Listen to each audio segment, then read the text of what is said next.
Okay, so what do you see this? Yeah. All right. Okay, so the way we're going to do this, you will be reading all of the play on your own. And if you look at your books, let's get your books out so you can kind of peruse it. There's really good support information in here. If you look at Act 1, Scene 1, you have that little blurb at the top that kind of sets the scene. It's on page 31. You have really good footnotes. And then at the end, you have your typical Cliff's Notes, commentary, and analysis. So I do expect you to read these blue pages. We will be doing a lot of it. We'll be doing a lot of it together, but you'll be reading a lot of it on your own too, and I do expect you to have mastery of it. So take advantage of these resources. The play version that I would like you to keep up with, we're not going to have a lot of time to watch things in class. We will watch a few scenes and compare Kenneth Branagh, and if you look, there's that poster of the Kenneth Branagh Hamlet. I had one of Mel Gibson. I don't know what I did with it. It's really interesting. The thing I like about Branagh's Hamlet is it follows the text word for word. He doesn't mess with any of Shakespeare's language. He doesn't delete or move anything. It follows it exactly with fidelity. Zeffirelli does it with, it's actually a really good version, and that is with Mel Gibson as Hamlet. Glenn Close plays the Queen, and the best one that I really love, Gibson is kind of odd, but he does a good job with Hamlet. Helena Bonham Carter plays Ophelia, and she just does a beautiful job. But they're very, very different versions. Zeffirelli leaves text out. He switches things around. He makes it even the language a little bit easier, perhaps for a lay audience, not a scholarly audience to understand. So we're going to compare a few scenes and kind of decide who does a better job. But let's start by looking at page 27. So, like any drama, there are a limited number of characters. We're going to kind of talk about each one. I'll give you a little snapshot of who they are, but then we're going to jump in pretty quickly. So if you look at the center, where most arrows are going, you have Hamlet. So Hamlet is the son of the dead king.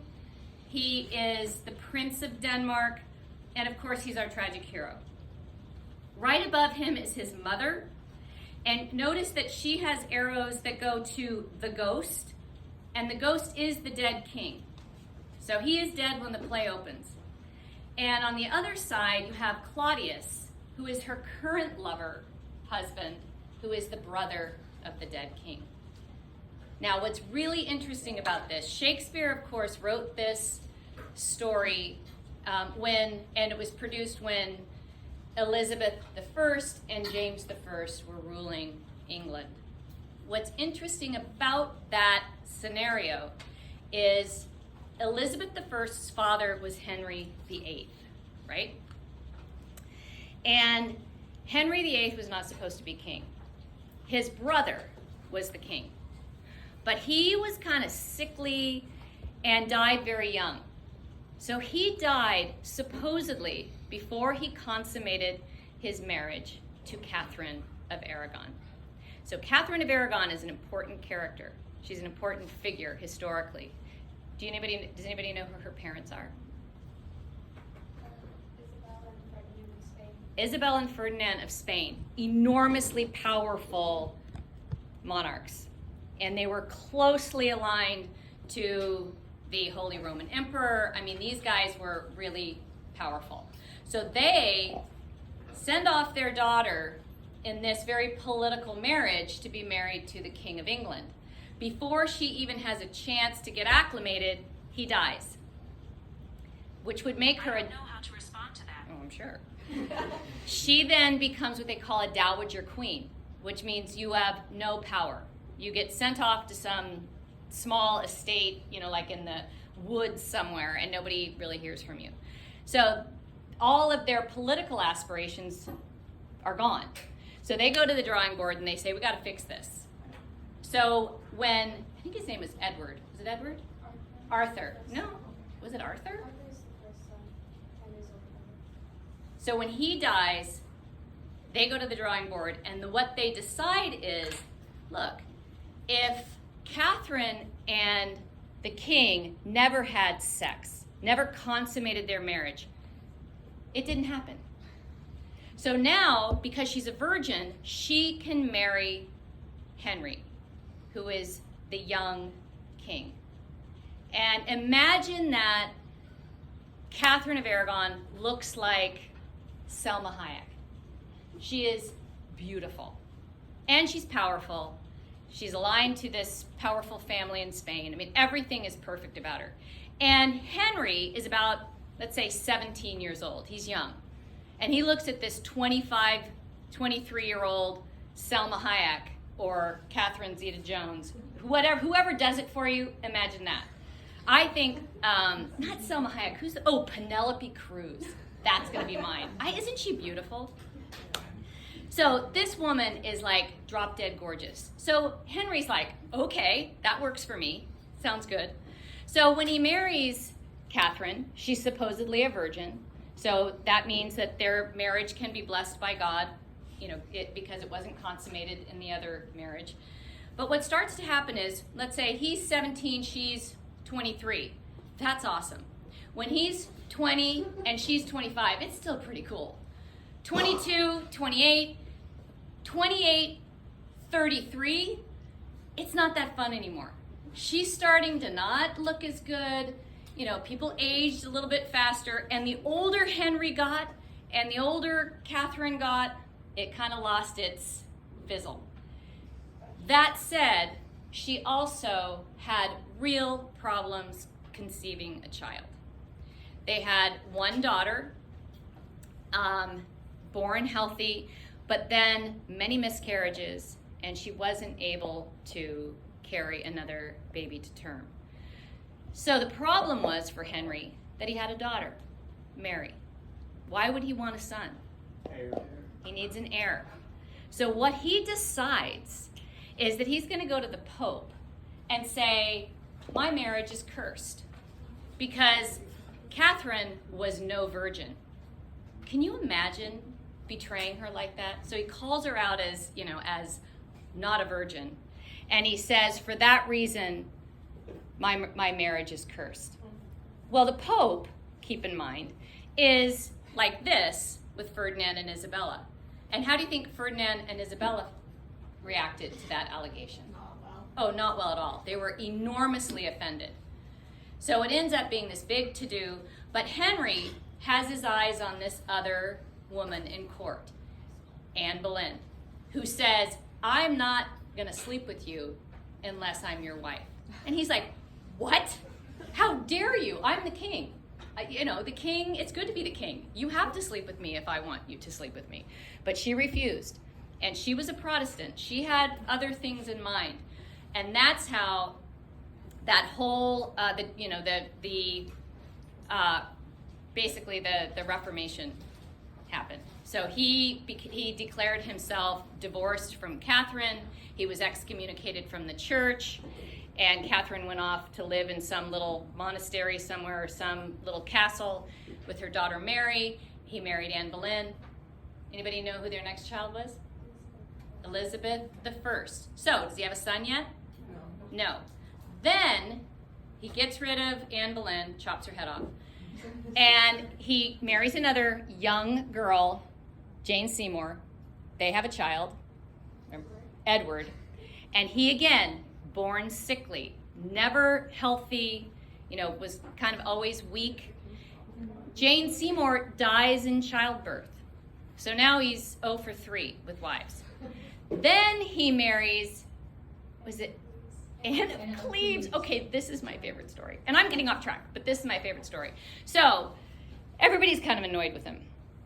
So he decides, because he's been, he's broken away from Catholicism from the Pope. So he decides, I've got to restore my position here in Europe. So he finds Anne of Cleves, who was kind of like from the Germanic area, and comes from a really important family. So he sends his court artist to check her out. And he goes, oh, God. I better spruce her up a little bit. So he gives her kind of a little lift, kind of lifts her, gives her like a wonder bra, brings everything up, heightens her cheekbones, kind of gives her some nice lashes, fixes her posture. She looks radiant in the painting. So the painting comes back, because imagine you don't have like photographs or you don't have Instagram or whatever where you can get an immediate life image of her. So he goes back with the portrait. Henry is like, oh my God, she's fabulous. He proposes, documents are notarized, everything is complete. She gets on a ship, sails to England. He's so excited. He's got the entire court there with flags and, bands and everything.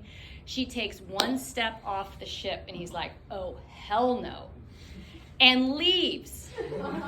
So can you imagine how humiliating that was for her? Yeah. So she goes back, and now he's even more hated throughout Europe. But again, repeals the contract, divorces Anne of Cleves. Interestingly enough, they kind of maintain a friendship later in life, but she is scorned, most certainly. And then it's the little floozy, Catherine Howard. Catherine Howard. He was like 16 and he was in his 50s. So and he had gout, and he had like gangrene growing in his leg. So imagine he was smelly too. Like, can you imagine infection in your leg? Very fat. But she evidently liked to, exercise her youth and vitality. And she was, when you had an affair, when you betrayed the king, you betrayed the country. It was treason. So that's what got her executed, was the fact that she cheated on him. What's he now, 0 for 5? Yeah, oh yeah, oh for, how many have we gone through? And then the last one, Catherine Parr, outlives him. But he was... And then she married this creepy guy after him. Probably, yeah. From one creep to another. But the point here is, so finally England has some semblance of normalcy after Henry dies, or after Edward dies also. So the second son, or the first son, remember I said he was sickly, he assumes the throne and dies shortly thereafter. So who takes over the crown? No, who was the oldest daughter? Wait. There's a queen for like 9 days that he like. Yes, that's right. No, Jane, like his cousin. Yeah. And then Mary upspurred her. Mary. So Mary comes back, and Mary is very, very Catholic. Yeah, this is where Mary said, oh, well, let's go back to Catholicism. It was just like all of this craziness. But then finally, Elizabeth II the first had a very long reign, kind of brought some peace and semblance back to England. And that's when Shakespeare has his prime. So all of this stuff with Henry would have been really fresh in their minds. So the idea, and these are tutors, right? So Henry was the one who said, it is, I am condemned by God because I married my brother's sister. My brother's wife. Yeah. It's actually in the Bible, the whole thing. Go ahead. What? It's in the Bible that thou shalt not lay with your brother's wife or widow. Yeah.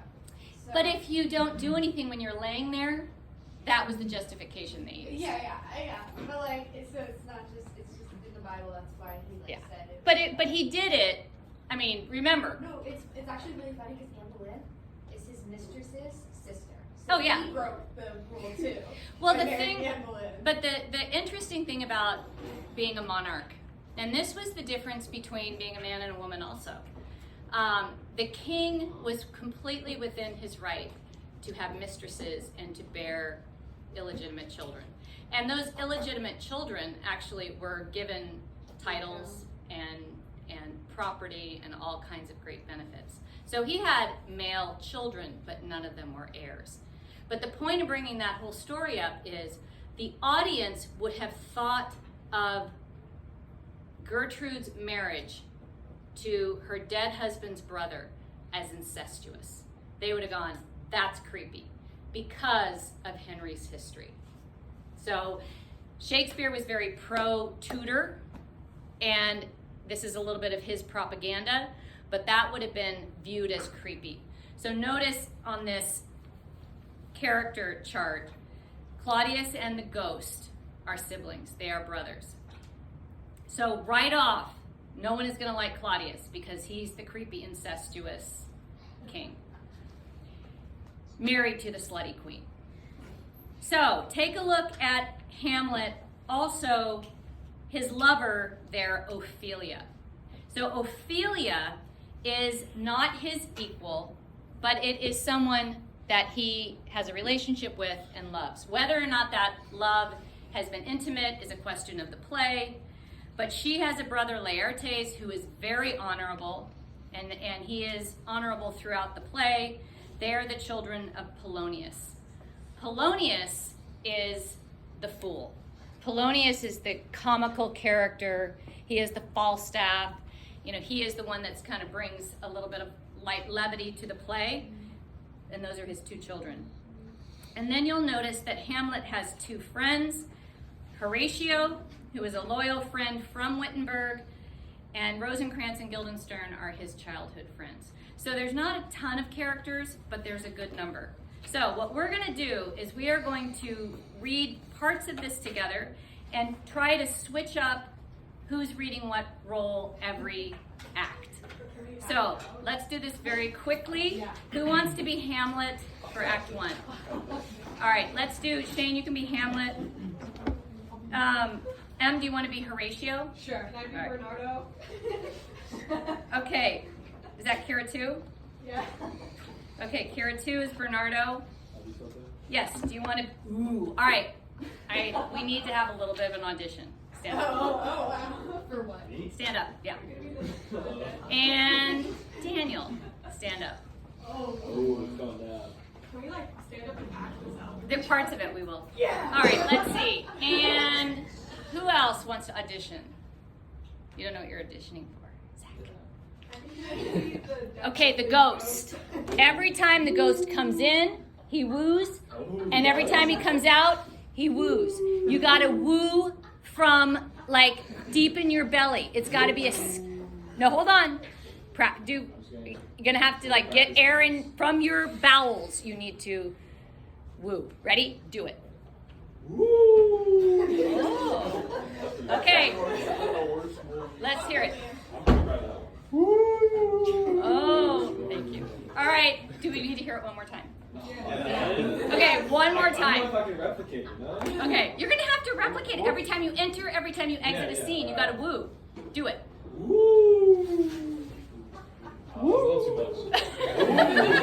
All right, let's see. Who thinks James should be the ghost?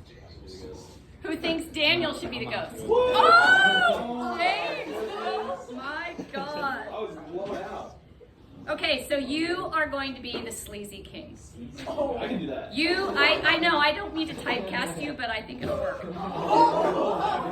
Just kidding. James, you are Claudius, so when you see that, you are Claudius. Okay, Marcellus, if you don't want a ton of lines, but you want the most famous line in the play, Marcellus. Who can do it? All right, thank you. Alrighty, Francisco, again, not a ton of lines. Okay. Gertrude, slutty queen. Who's got it? Who wants to be the slutty queen? Liam, you can do it. You're Gertrude. And Laertes. Not a ton of lines, honorable, charismatic. Got it. All right. And then if you are off the hook for this one, get ready for Act 2. All right, so think about the opening scene to a movie. What's that? Someone needs to be a narrator. For You mean for the stage directions? We'll just read those in our head. But think about the movies that you've seen. Directors put a lot of attention into that opening scene because this is where they're going to either grab your attention or they're going to lose you, right? So just like a director for a film or a writer, they're going to give more attention to the opening scene than most others Shakespeare does that too. So what he has to do here is establish that interest. And remember, the Globe Theater, what happened to my Globe Theater? I had a Globe Theater up there too. The Globe Theater was open air. And where are the most expensive seats now when you go to the theater? Right in front, orchestra, right? When you're right in front of the stage, those are the most expensive tickets. Cheap seats, way up in the balcony. The opposite was true then. They had their like little goggles. Oh yeah. But it was, the cheap seats were standing room only in the pit on the floor. And those people were very distractible. So you had to keep them on their toes. You had to keep them interested. You had to throw a dirty joke out every so often to keep their attention. And the higher up you went, the more expensive the seats, because they wanted to be far away from the pit. So for Shakespeare, this opening scene establishes a lot of the conflict, a lot of the questions that we're going to be curious about answering. So remember, open air theater. So we don't have the luxury of dimming the lights, turning them on, turning them off. So there's hints within the play as to the setting. Also in Shakespeare's time, very few props. You wouldn't have necessarily, people rolling big sets in and out. Most everything is explained in the context. That's on, right? Is it on? This? Yeah. Yeah. Okay, great. All right, Bernardo. Should I stand up for this? No, you don't have to stand up. Okay. You can if you want to. We should be Stand up. Yeah. Hey guys, this is now an obligation for you to stand up when you speak. All right, I like it. Who's there? Hey, answer me. Stand and unfold yourself. Long live the king? Bernardo? Here. You come most carefully upon your hour. 'Tis struck 12, get thee to bed, Francisco.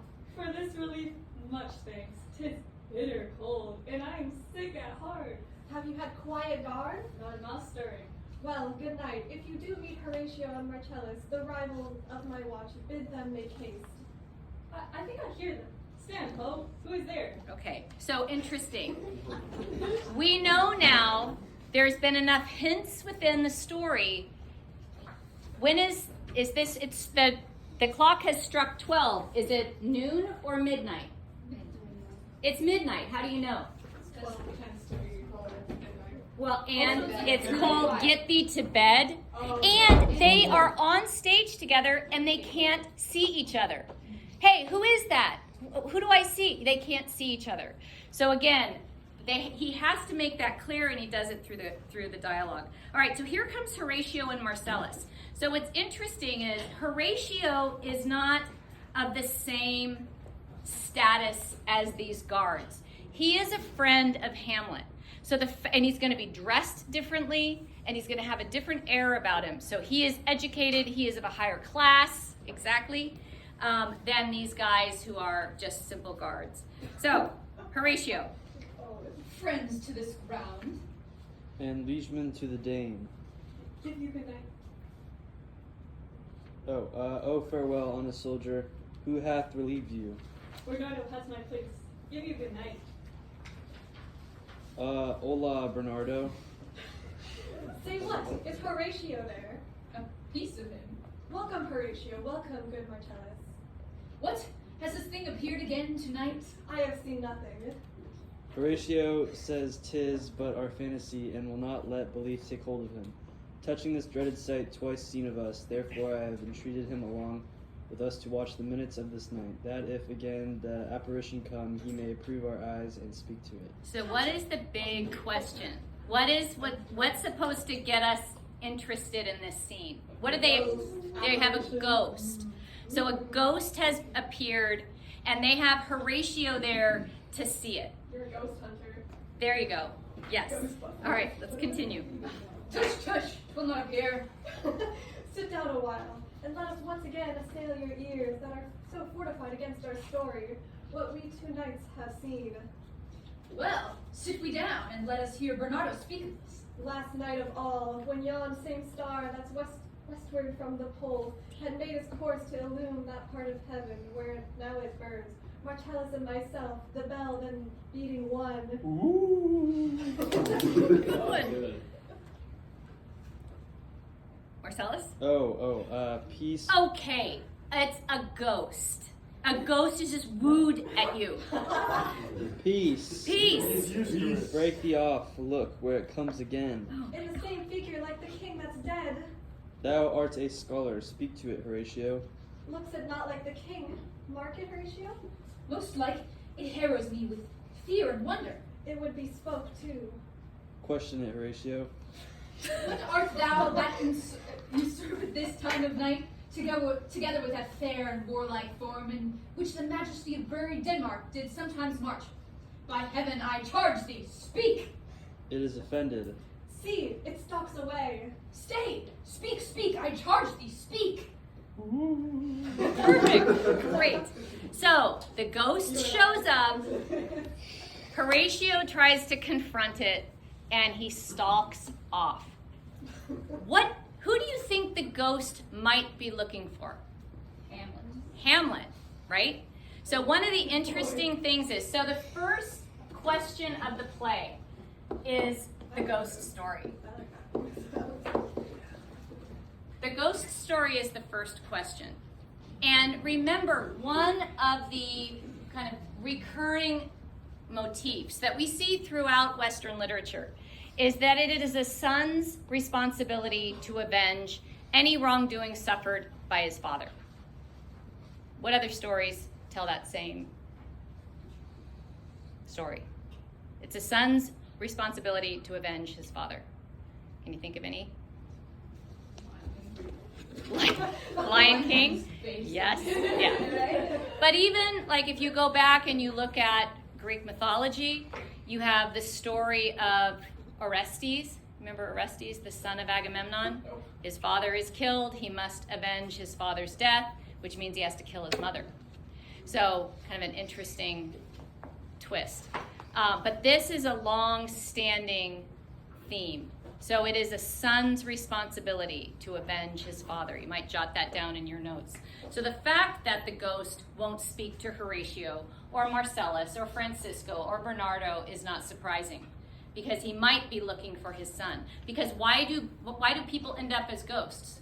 They have unresolved business. Because they might have some unresolved business. Something is preventing them from rest. So one of the questions of the ghost story is, why can't the spirit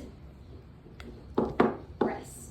So that's one of the questions that needs to be answered. If this is the ghost of King Hamlet, what unfinished business is there?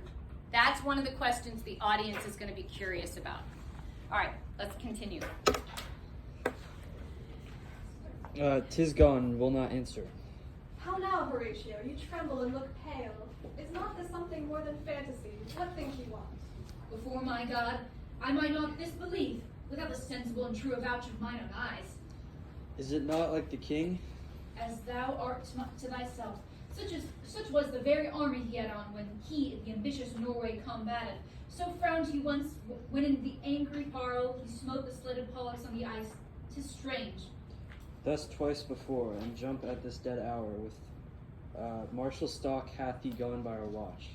In what particular thought to work, I know not, but in this gross and scope of my opinion, this bodes some strange eruption to our state. Okay, that's an important line. So when I say that, it means it might show up on a test. So this bodes some strange eruption to our state.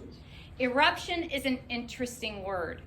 Imagine kind of the lava boiling under the earth and ready to explode. There's this idea that something is brewing. So there's a little bit of foreshadowing there. So even though we don't know why this spirit is unable to rest, it does suggest something is wrong. So that is an important line. Now what's going to happen here is Marcellus and Horatio are going to try to figure it out. So what is this unfinished business? So already, it's interesting that the ghost, what's he wearing?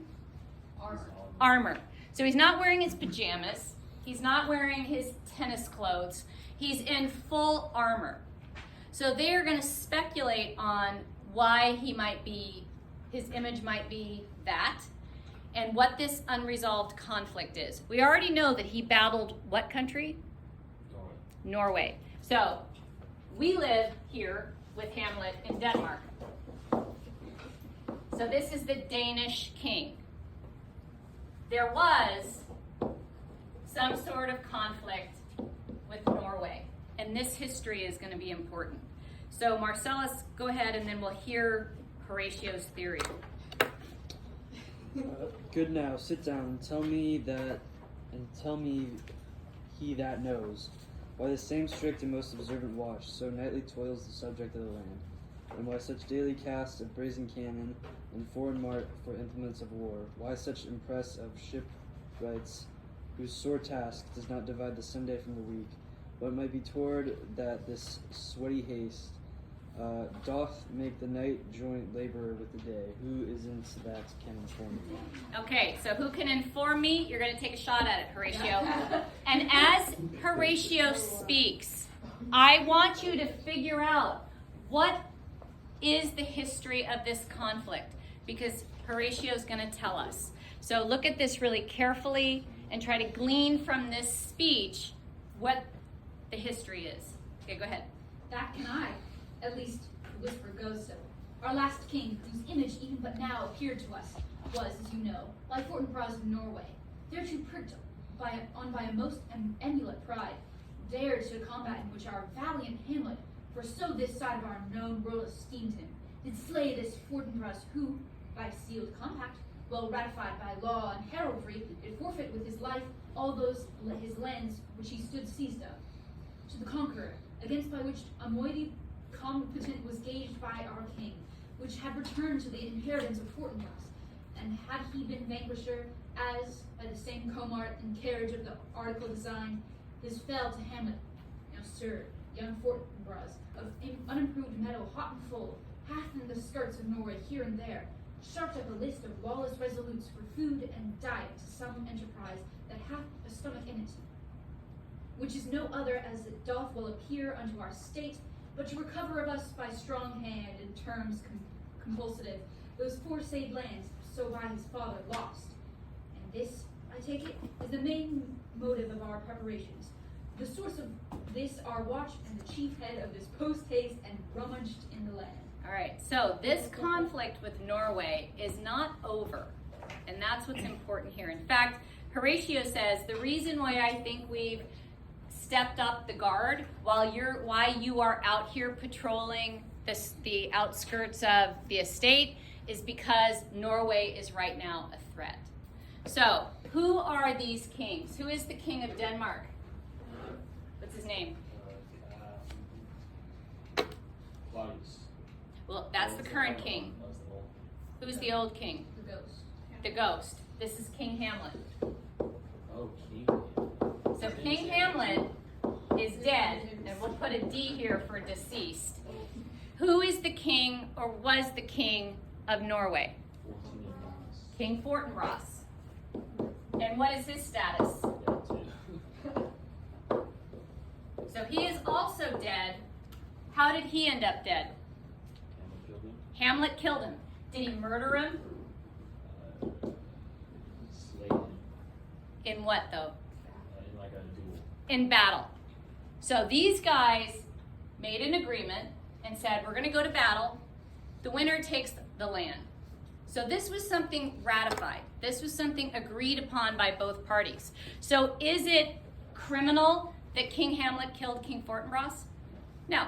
It's just the way that the battle ended up. So he kills King Fortinbras, and as a result, he wins Norwegian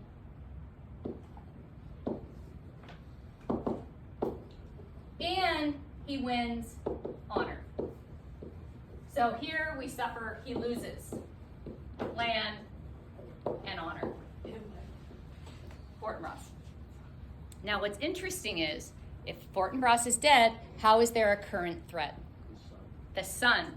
So we have this reference of young Fortinbras The son of the king is now assuming there might be a weakness in Denmark, and it says that he's gathering lawless resolutes. So he's gathering like just everyday people and even criminals. He's bringing them all together to potentially attack Denmark. So what's interesting about this is we see some parallels. If young Fortinbras, we have two dead kings.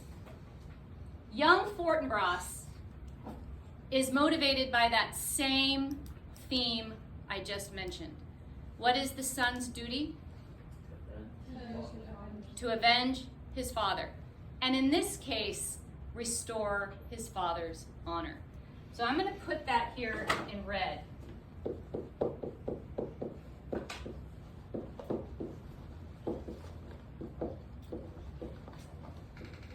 So the duty is to avenge any wrongdoing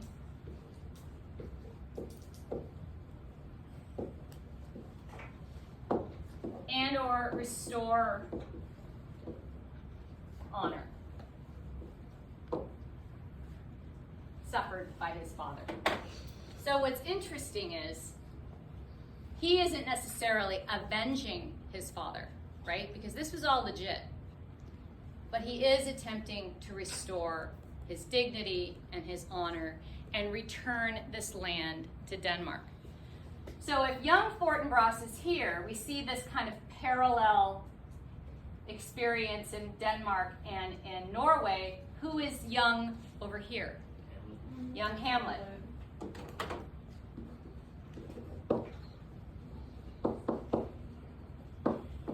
So far we have some really interesting parallels.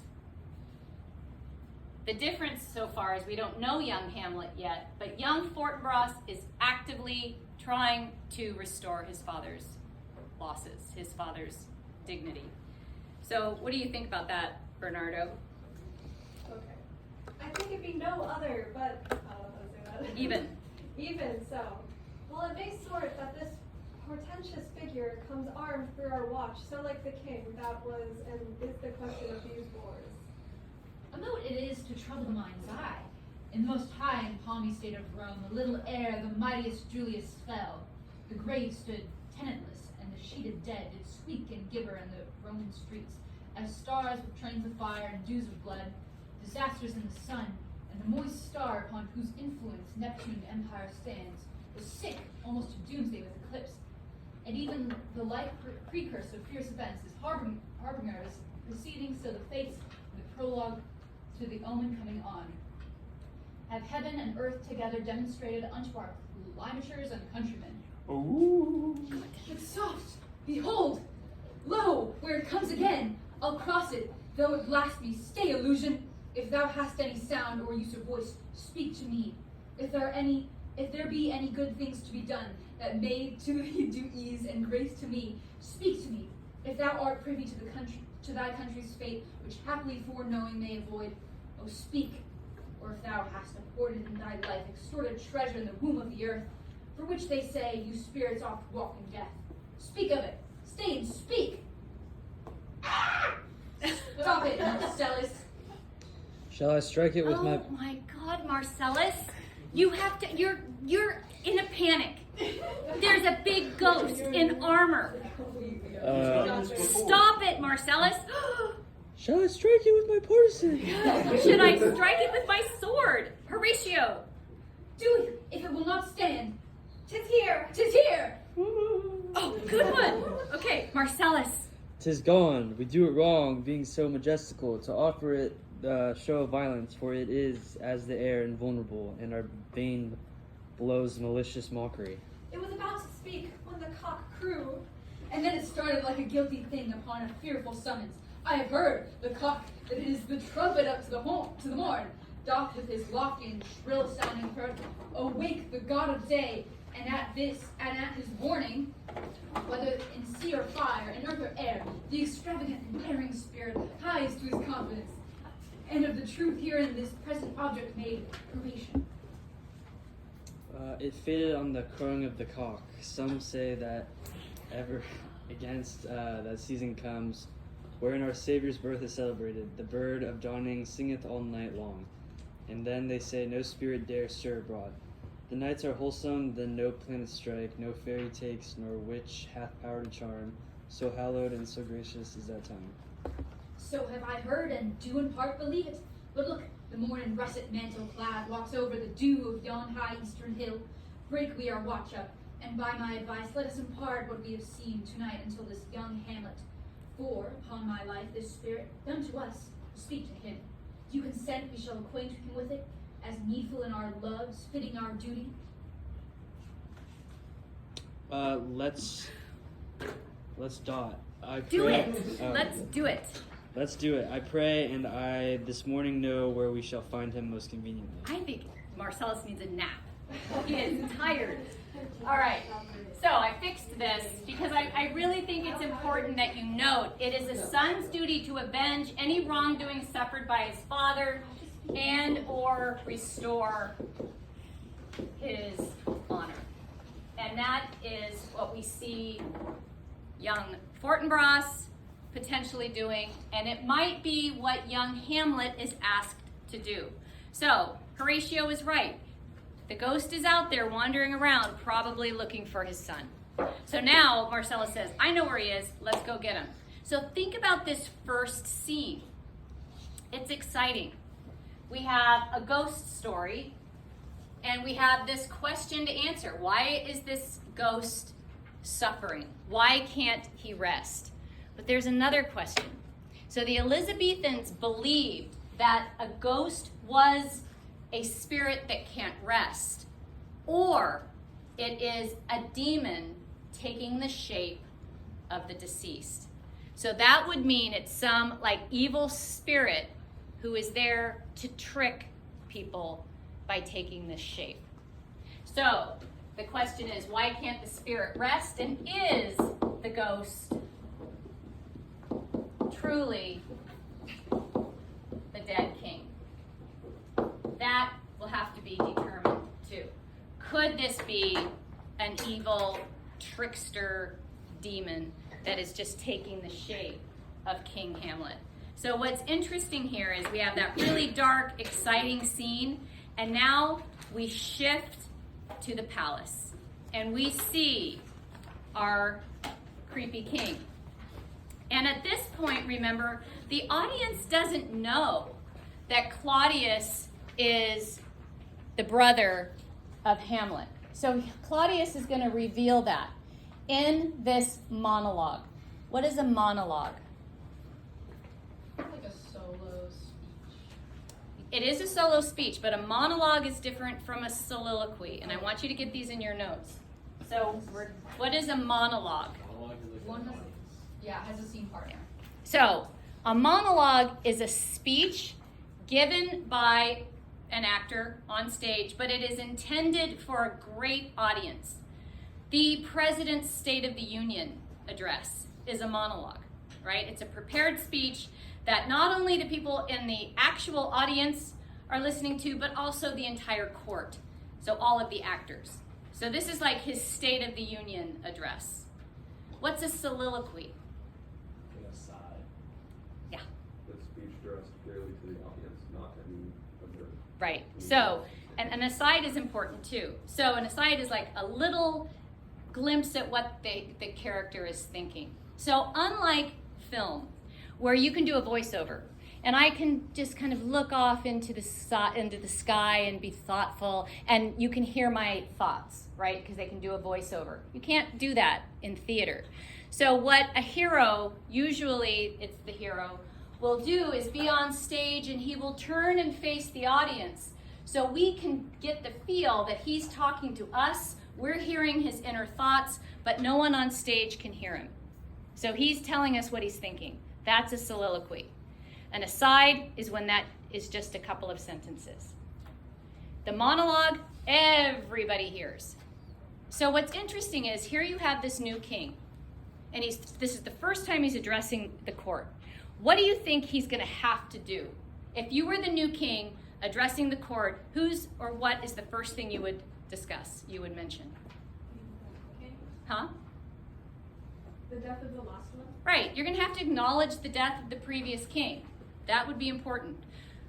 What else would you have to address or mention? Yeah. Like you have to establish your authority. You'd have to establish your authority, absolutely.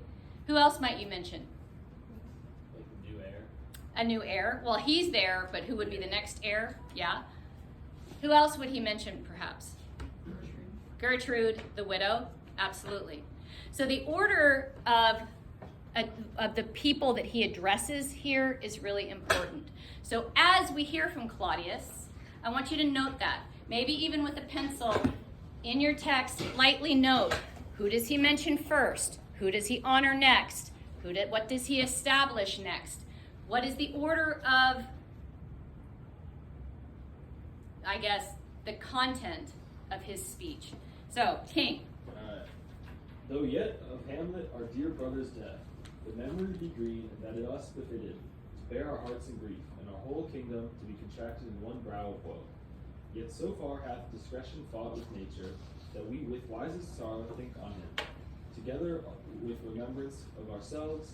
Therefore our sometime sister, now our queen, the imperial jointress in this warlike state, have we, as 'twere with a defeated joy, with one auspicious and one drooping eye, with mirth and funeral, with dirge and marriage, the equal scale weighing to delight and dole, taken to wife. Nor have we herein barred your better wisdoms, which have freely gone with this affair along, for all our thanks now follows, that you know young Fortinbras, holding a weak supposal of our worth, or thinking that by our late dear brother's death, our state could be disjoint and out of frame.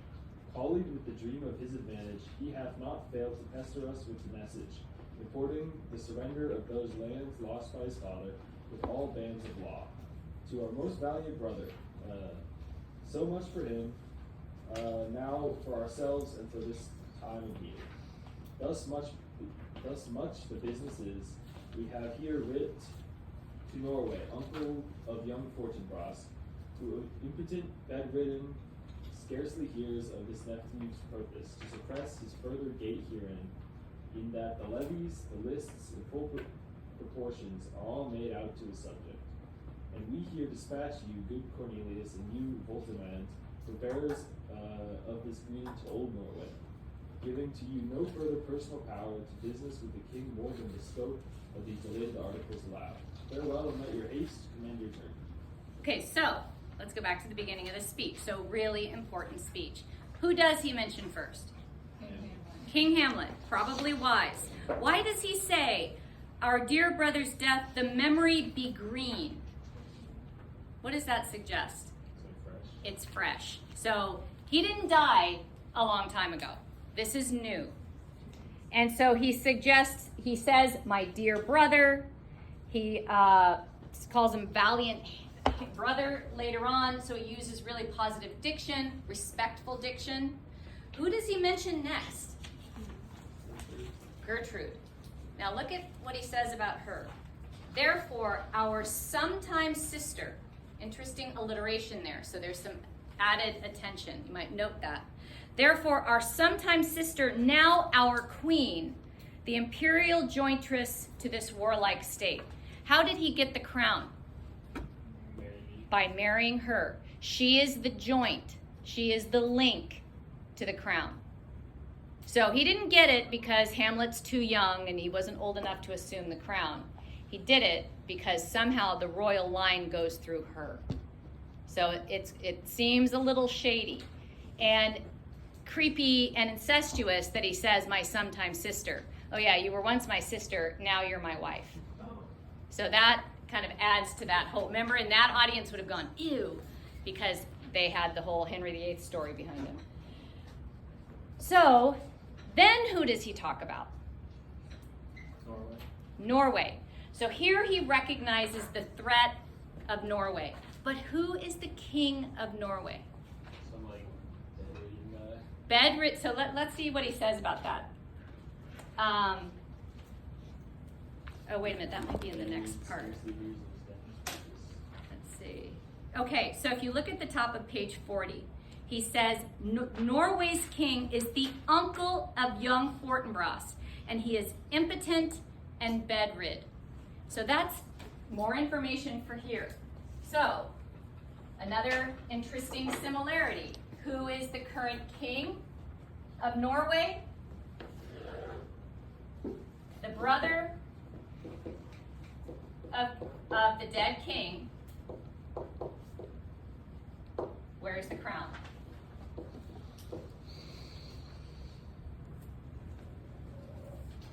And what's happened over here? Who's wearing the crown in Denmark?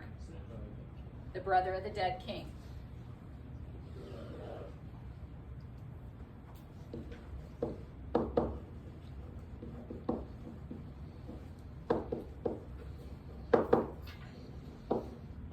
Now here's where it gets interesting.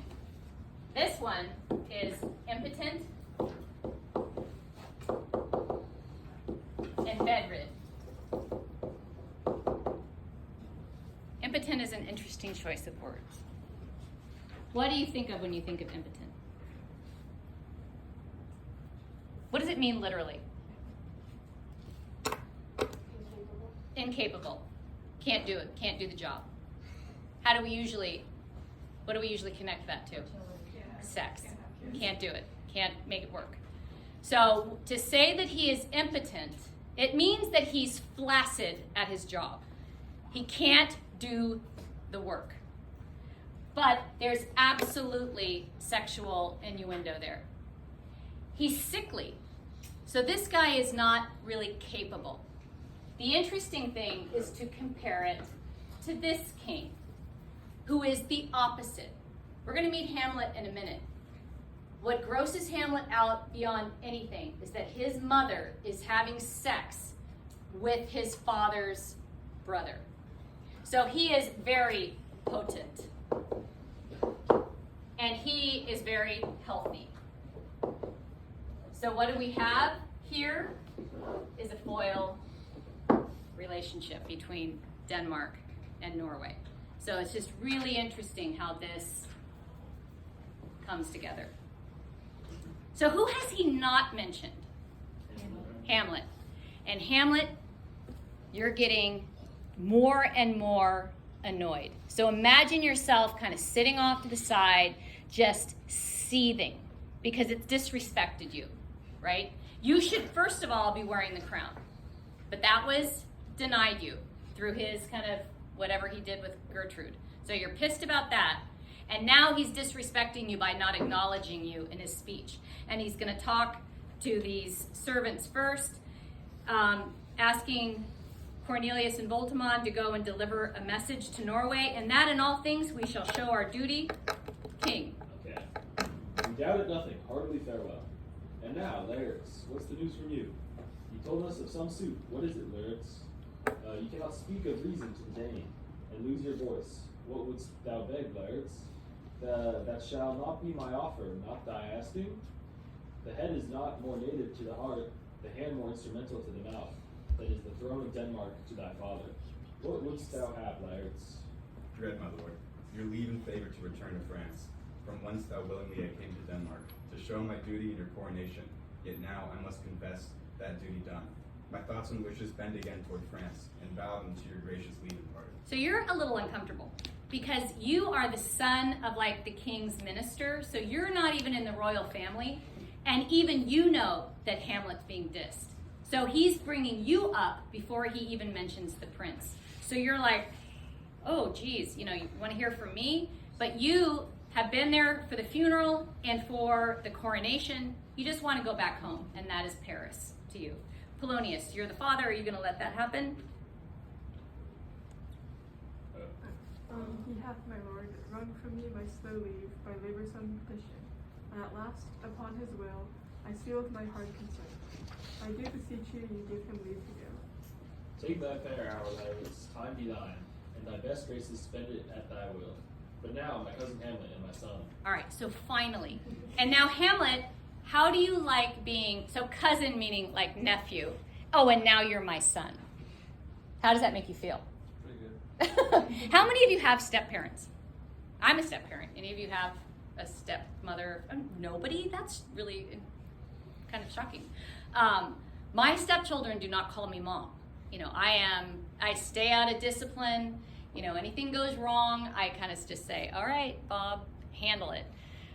You know, like there's certain things step parents just don't do. And one of them would be to say, call me mom. You know, this outsider that comes into the family. So Hamlet, you are seething. So notice that this is an aside. What does that mean?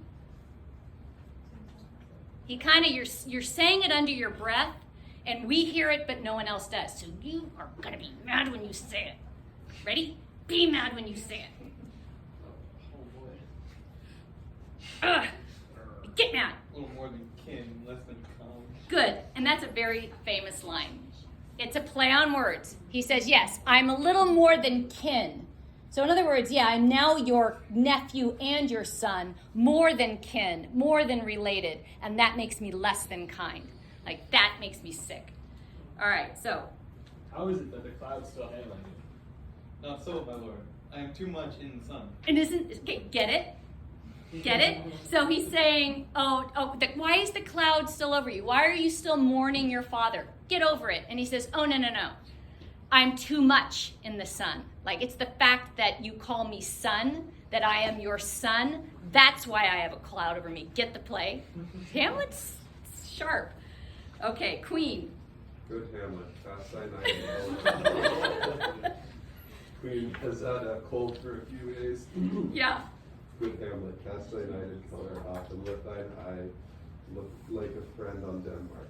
Do not forever with thy veiled lids seek to thy noble father in the dust. Thou know'st 'tis common, all that live must die, passing through nature to Well, she got over it pretty quickly. And it's interesting. She says, Hamlet, cast thy nighted color off. What is he wearing? He's wearing his mourning clothes. He's in black. Stop mourning. Everybody dies. And notice she says it's common. Everybody does it. Now, Hamlet, when you respond, you're again kind of playing on words. What word are you going to emphasize there? Aye, madam, it is common. Right. And the idea there is he's saying you are like a commoner. You are not behaving as royalty. Oh, yes, it is quite common. And that would be kind of a slight. But Gertrude is kind of a dingling. Pardon me, Gertrude. No offense. But she is. Okay. If it be why seems it's so particularly.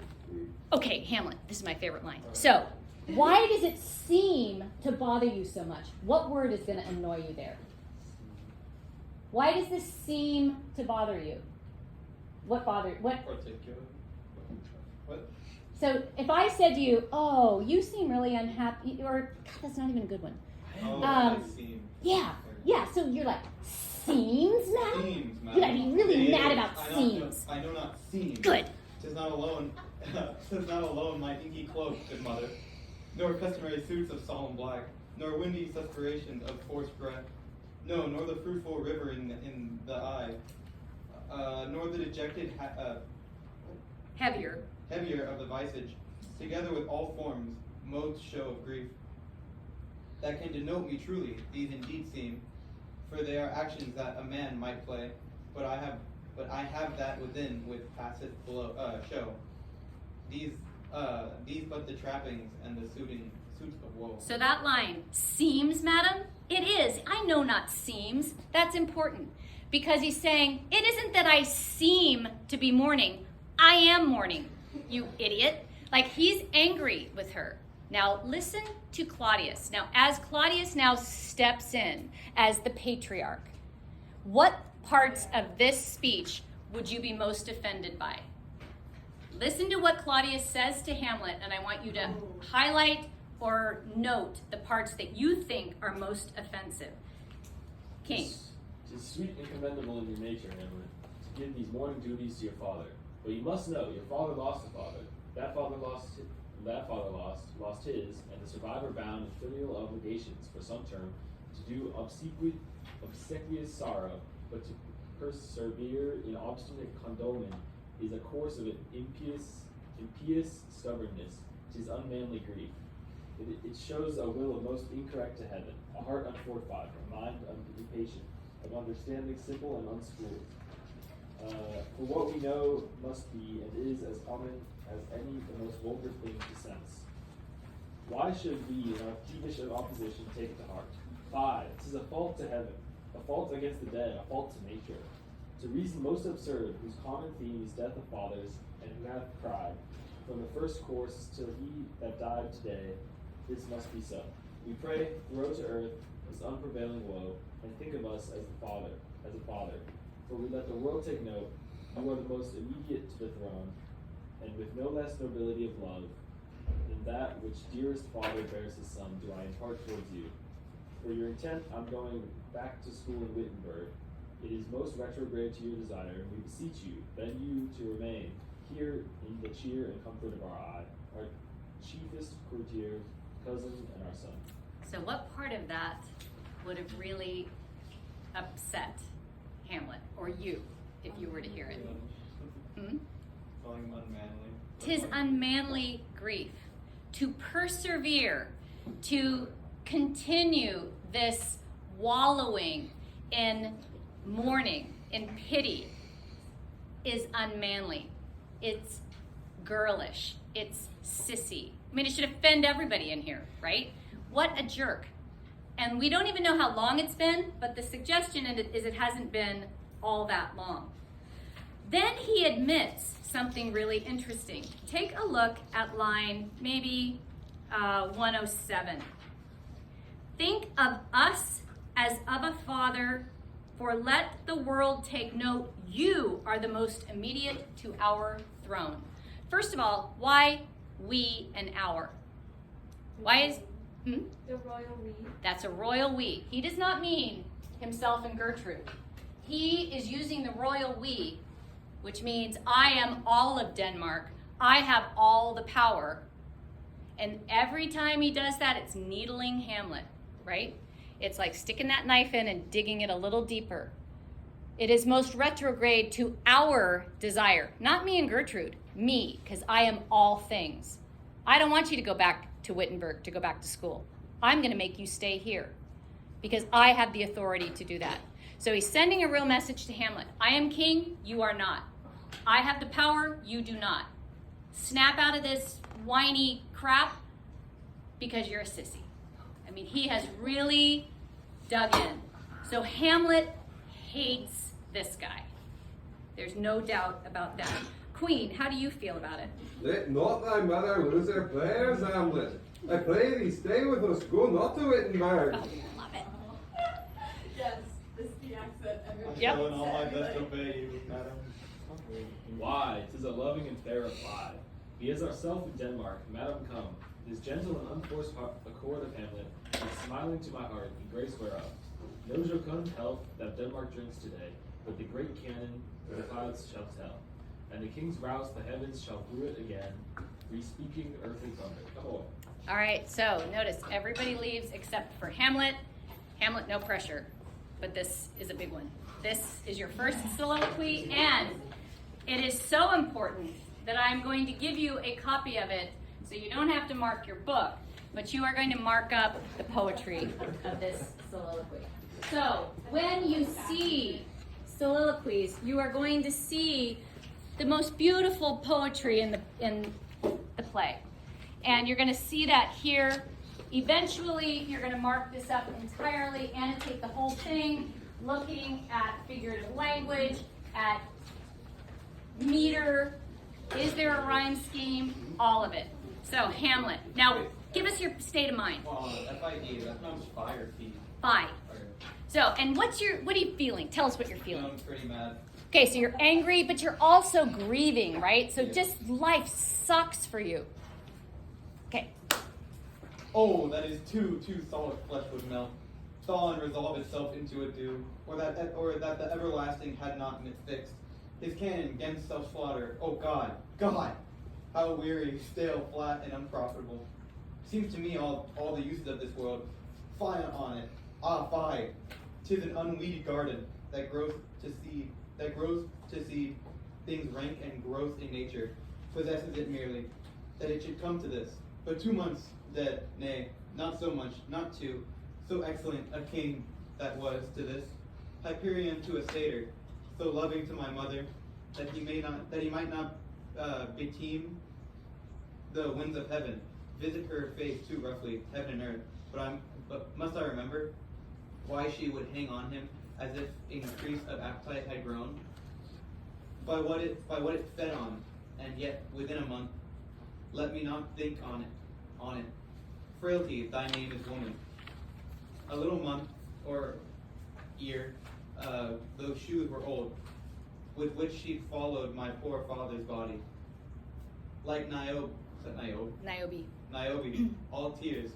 Why even she, oh God, a beast, that once discourse of reason, would have mourned longer, married with mine uncle. My father's brother, but no more like my father, than I to Hercules within a month. Ere yet the salt of most unrighteous tears had left the flushing in her gallant eyes. She married, oh, most wicked speed, to post with such dexterity to incestuous sheets. It is not, nor it cannot come to good, but break my heart, for I must hold my tongue. Okay, so let's look at this carefully. So what's interesting is, what is Hamlet pondering at the beginning of the soliloquy? Oh, that this too solid flesh would melt, thaw, and resolve itself into a dew. Or that the everlasting had not fixed his cannon against self-slaughter. Oh God, oh God. What would he like to do? Kill himself? Kill himself. He says, I wish I could kill myself. Why doesn't he? Because he would be damned. So look at the opening metaphor.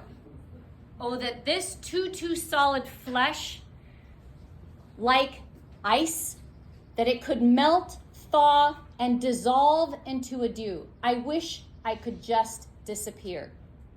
Or that the everlasting God had not fixed his canon, and canon is the word for church law. So if you're a canon lawyer, you're a priest who is a lawyer who is an expert in church law. Oh God, oh God. So Hamlet, you started out with great despair. You hate your life so much, you wish you could die. But you've got a metaphor there in the first two verses. You have an apostrophe. What's an apostrophe? Anybody remember? Is God there? No, but he's speaking to an entity that isn't there. So when he says, oh God, that is an apostrophe. You have self-slaughter. You have that alliteration. You need to mark this whole poem up. You're going to be doing all the explication on it. So mark it up. You're going to turn it in next time. I'm going to read it one more time. So, yes. Do we have another one? Yeah. So as you do it, as you're listening to me this time, listen to meter. Can you even mark the meter? And listen to when it shifts from self-pity to anger. Oh, that this too solid flesh would melt, thaw, and resolve itself into a dew. Or that the everlasting had not fixed his canon against self-slaughter. Oh God, God, how weary, stale, flat, and unprofitable seem to me all the uses of this world. Fie on it, ah fie. 'Tis an unweeded garden that grows to seed. Things rank and gross in nature possess it merely. That it should come to this. But 2 months dead, nay, not so much, not 2. So excellent a king that was to this Hyperion to a satyr. So loving to my mother that he might not beteem the winds of heaven, visit her face too roughly. Heaven and earth must I remember. Why she would hang on him as if increase of appetite had grown by what it fed on. And yet within a month, let me not think on it. Frailty, thy name is woman. A little month or ere those shoes were old with which she followed my poor father's body. Like Niobe, all tears, why she, even she, oh God, a beast that once discourse of reason would have mourned longer. Married with my uncle, my father's brother, but no more like my father than I to Hercules. Within a month, ere yet the salt of most unrighteous tears had left the flushing in her galled eyes, she married. O most wicked speed, to post with such dexterity to incestuous sheets. It is not nor cannot come to good, but break my heart, for I must hold my tongue. When does it shift from self-pity to loathing?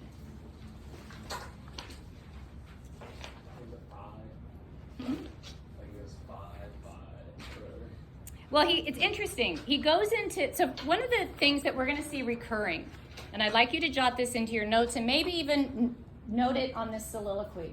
One of the motifs is this idea of the parasite or rottenness, disease. The idea that evil, if it's allowed to fester, spreads. How does that work with a parasite?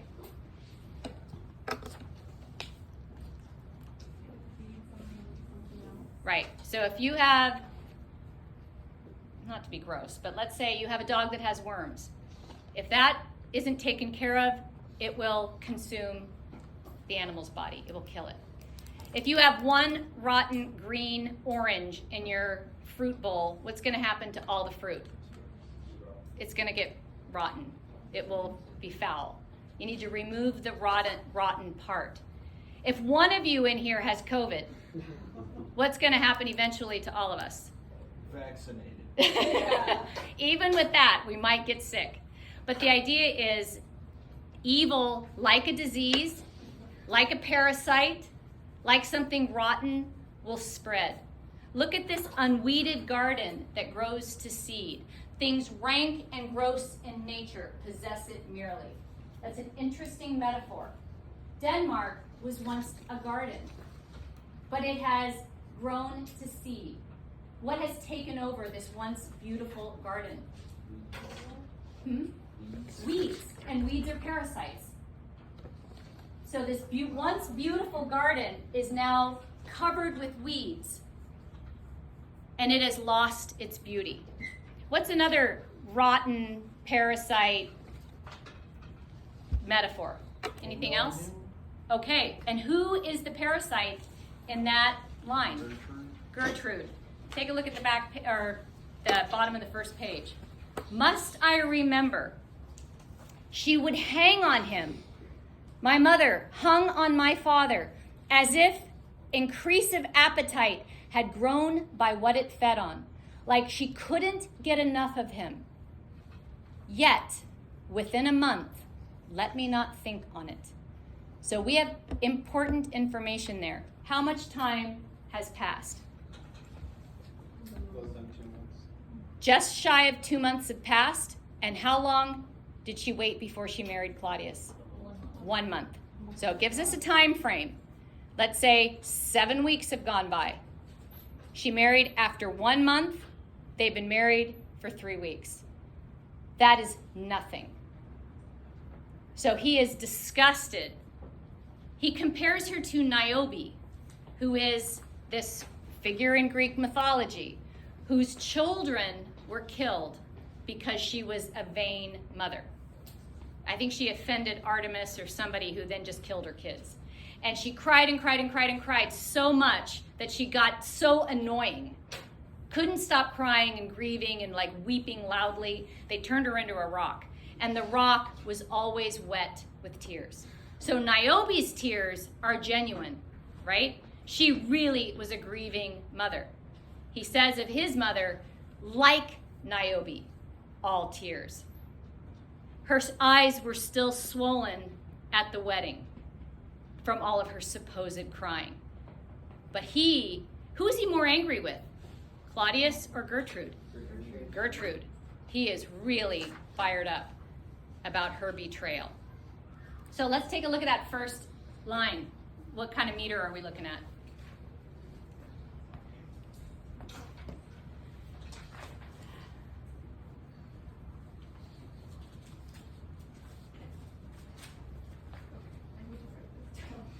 That this too solid flesh would melt, thaw, and resolve itself into a dew, or that the everlasting had not fixed his canon against self-slaughter. O God, God. What meter is that? It's iambic. So when Shakespeare is writing his poetry, when he wants us to see an important passage, and always the soliloquies are important, he's going to give us iambic meter. There are all kinds of figurative language in here. We've got multiple similes and metaphors. We have personification. We have allusions. You have apostrophe. You have alliteration. You even have an analogy. So I want you to, part of your homework, you're reading Act 1, reread the part that we read, look at the footnotes, finish the act, and continue to mark up this soliloquy. We cool?